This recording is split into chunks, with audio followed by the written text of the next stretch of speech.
Markets Nifty 227 points పడిపోయి 23,639 దగ్గర close అయింది. నిన్న ఆల్రెడీ నా వ్యూ చెప్పాను, బేరిష్గా ఉందని చెప్పాను. బట్ ఇవాళ ఆప్షన్ బయర్స్కి చాలా డిఫికల్ట్ డే అనేది కూడా చెప్పుకోవచ్చు. ఎందుకంటే మార్కెట్ గ్యాప్ డౌన్ ఓపెన్ అయిపోయింది.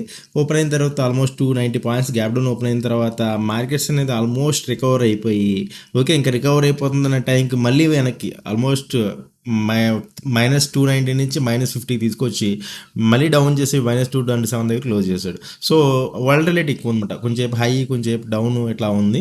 సో ఆప్షన్ బయర్స్ కానీ కొంచెం డిఫికల్ట్ డే. ఆప్షన్ సెల్లర్స్కి అయితే ఒక బాగా దూరంగా వెళ్ళి ఓటీఎం ప్రైజెస్ సెల్ చేసుకుంటూ ఉంటే మీకు మంచి కన్సిస్టెన్సీ ప్రాఫిట్స్ వచ్చే ఛాన్స్ ఉంది. మన టెలిగ్రామ్ గ్రూప్లో నేను డే 30 days ఛాలెంజ్ అనేది స్టార్ట్ చేశాను. ఇవాళ డే 8 కంప్లీట్ అయింది. డే 8కి 19 ట్రేడ్స్ ఇచ్చాను. 18 ట్రేడ్స్ సక్సెస్ఫుల్. మన 1000 తక్కువ ప్రాఫిట్ వస్తుంది. 1000 రూపీస్, 800, 900 అలా వస్తుంది per trade profit. But consistency ఉంటుంది. ఆప్షన్ బయింగ్తో పోలిస్తే ఆప్షన్ సెల్లింగ్లో కన్సిస్టెన్సీ ఉంటుంది. మీరు ఏది బెటర్ అనుకుంటున్నారు? ఆప్షన్ బయింగ్ బెటర్ అనుకుంటున్నారా? ఆప్షన్ సెల్లింగ్ బెటర్ అనుకుంటున్నారా?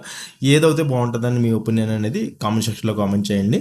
రేపు 13th మార్చ్కి ఆప్షన్ చైన్ డేటాలో ఉంది నిఫ్టీ. సపోర్ట్స్ ఎక్కడ ఉన్నాయి, immediate supports and immediate resistance ఎక్కడ ఉన్నది ఒకసారి చూద్దాం. ఓకే, నిఫ్టీ వచ్చి 23,639 క్లోజ్ అయింది విత్ 227 పాయింట్స్ డౌన్ సైడ్తో క్లోజ్ అయింది.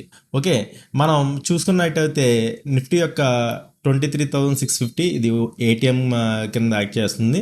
దీని యొక్క సపోర్ట్ చూసుకున్నట్టయితే హైయెస్ట్ ఓఏ డేటా వచ్చి 67,000 కాంట్రాక్ట్స్ బిల్డ్ అయినాయి. ఇక్కడ మీకు సపోర్ట్ వచ్చి 23,500 దగ్గర నిఫ్టీ సపోర్ట్ అనేది బిల్డ్ అయింది.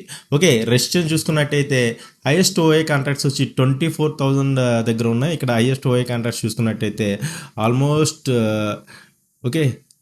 80,000 కాంట్రాక్ట్స్ అనేది బిల్డ్ అయింది. 24,000 దగ్గర 80,000 కాంట్రాక్ట్స్ అనేది బిల్డ్ అయినది. సో నిఫ్టీ మనకి 23,500 to 24,000 ఈ రేంజ్లో ఉండే ఛాన్స్ ఉంది. నేనైతే బేరిష్గా చూస్తున్నాను. ఈరోజు మార్కెట్ గ్యాప్ డౌన్ ఓపెన్ అయ్యి తర్వాత రికవర్ అయిపోయి మళ్ళీ పడిపోయింది. సో ఇంకా స్టిల్ మన టార్గెట్ అయితే ఇంకా టచ్ అవ్వలేదు. 23,500 అది కూడా బ్రేక్ డౌన్ అవుతే 23,300 స్టిల్ బేరిష్గానే నా వ్యూ చూస్తాను. అంటిల్ నిఫ్టీ 24,000 పైకి వెళ్ళేదాకా నేను మార్కెట్స్ని రికవర్ అవుతాయని చెప్పి నేను ఎక్స్పెక్ట్ చేయట్లేదు. Cell and rice type of market మాట. ఓకే, నా వీడియోస్ మీకు నచ్చినట్టయితే ఈ వీడియోస్ని సేవ్ చేసుకుని షేర్ కూడా చేయండి. మీకు ఉపయోగపడవచ్చు. సపోర్టు రెసిస్టెన్స్ మళ్ళీ చూసుకోవాలంటే గుర్తుండడానికి కూడా ఉపయోగపడుతూ ఉంటాయి. అండ్ మన టెలిగ్రామ్ ఛానల్లో జాయిన్ అవ్వాలనుకుంటే జాయిన్ అవ్వండి, win and rice Telugu. Okay, and please comment stock market అని కామెంట్ చేయండి.